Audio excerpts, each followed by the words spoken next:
Hi everyone, good evening.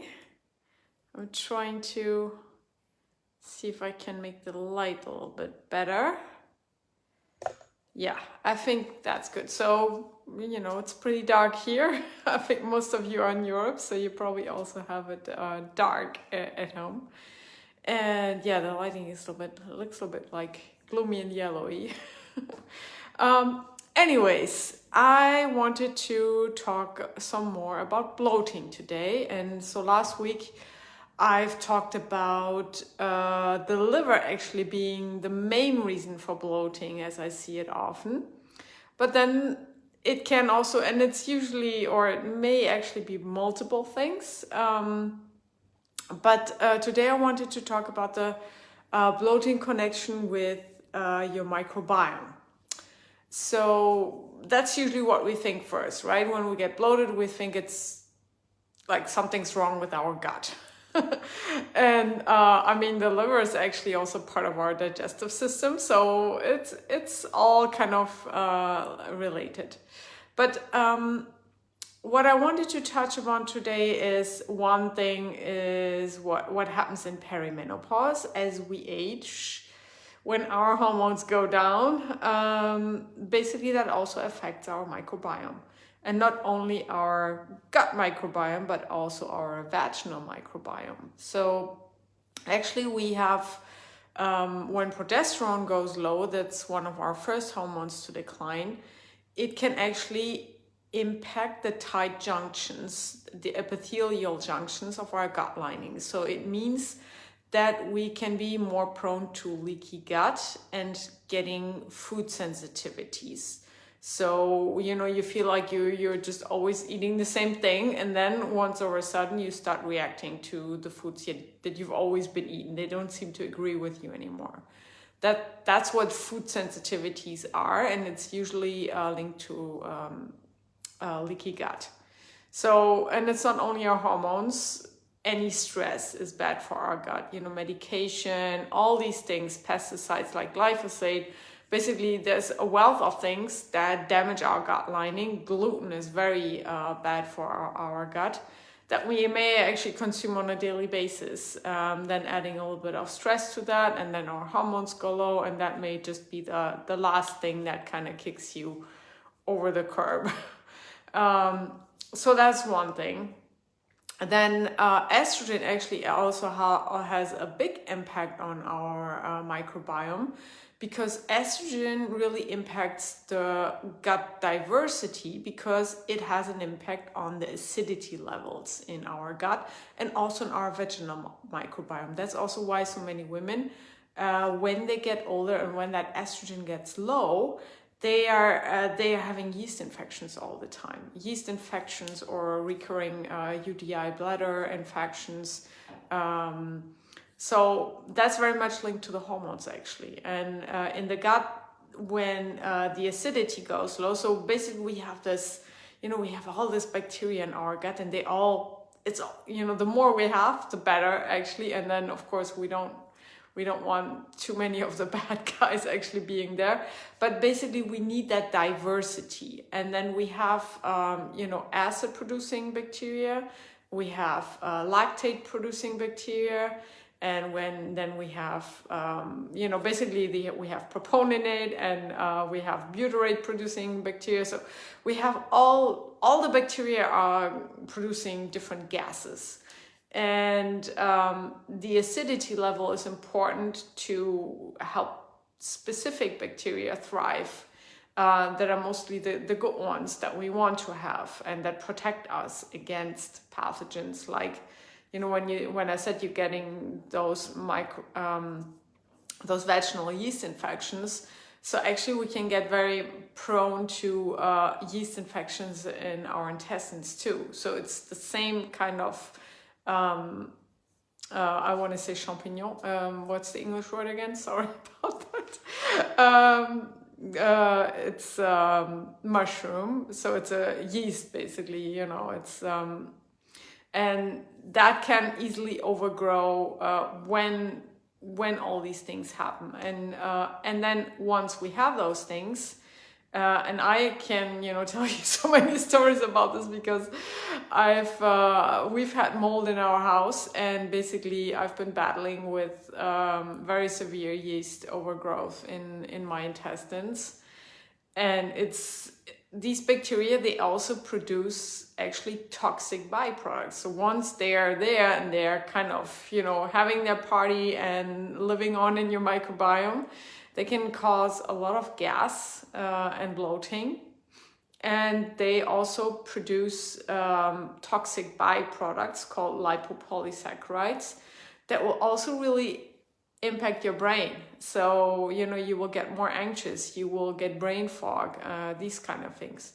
So it's really important that, when you're getting these things, that you work with a professional who can help you eradicate those bacteria, and also see why are you actually having this. Why would you have yeast overgrowth? Is it because your hormones are low? Or is it because, like me, you had exposure to mold? Or, could there be another reason? Also, these yeast-derived bacteria, they feed on sugar. So if you're consuming a lot of sugars, and they will actually fuel that craving for sugar because they want to grow more. So, basically that can also be a source, in your diet when you're feeding it with all these foods that they love. They just have that perfect environment to thrive, right? So, to resume, it's your hormones that impact your microbiome once we get into perimenopause and towards menopause. When our hormones go low, that all has a negative impact on our gut. We're just more vulnerable because our intestinal lining may not be as resistant anymore, and then also we're lacking that diversity in our microbiome, so we can easily have an imbalance settle in where pathogens take over, and all these things will create bloating and gas. And how can you, so basically when you have these kind of things going on, you would have immediate bloating. So when you eat something, you have an immediate reaction to that. So, I remember when I first starting to have the symptoms for Candida, I was basically eating a food that I was, usually eating, and then I would just, I would eat it, and then I just had horrible gas after eating it. And I was like, oh, that's not so nice if you're just really gassy and you're like, oh, I can't be with myself anymore. So that may be a reaction. You could also have a skin reaction, like getting a rash or some sort of allergy type reaction. So gas, bloating, but it could also be a runny nose or sneezing, or like mucus in your throat, or just getting a red face, or like eczema or things like that. So those are more of an immune reaction, of an immediate reaction, and that means really you need to dive a little bit deeper into what's going on into your microbiome. And a way to do that is basically doing a food sensitivity test to actually test if you do have leaky gut, and if there are foods that are causing inflammation in your system right now. And also doing a stool panel that will reveal which pathogens have overgrown, if any. And sometimes it's also just really about having a depleted good bacterial environment. So you just really need to build up a little bit the good guys to feel better again. And then next week is actually the third part of this bloating series, where I will talk more about the kind of bloating that you actually get like hours after you've eaten. So basically, you know, it's just at the end of the day, you know, you have to open the buttons of your skirt or your pants because you just feel like, you know, I feel so tight in them. And those are more kind of digestive problems where you may actually be eating too many carbohydrates that are fermenting, or you're just, you know, lacking digestive function, or you're not eating right or not the right foods that can actually cause this kind of digestive fermentation type reaction to foods, and that can also cause gas and bloating. But I see we have 2 of the ladies live right now, so I don't know if you, so basically I've covered everything I wanted to talk about today, but I'm not sure if you have any questions. Please let me know. If you can just, I don't know, if you can make a comment or raise your hand, or I can also bring you into this if you know, just want to chat with me and ask.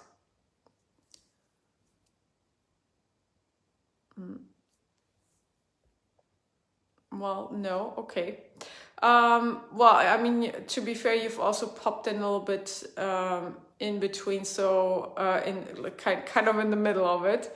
So I hope I've covered all your questions, and you know, I'll let you watch this again. It's not too long, and you can also always, everyone who will watch the replay of this, just, you know, hit any questions that you may have, just add them to the thread and I will make sure I'll get to them.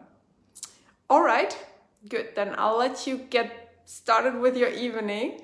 Hope you all have a lovely evening, and speak to you next week about the last part of bloating. And then next month in March, we will talk all about weight loss. All right, speak to you later. Bye.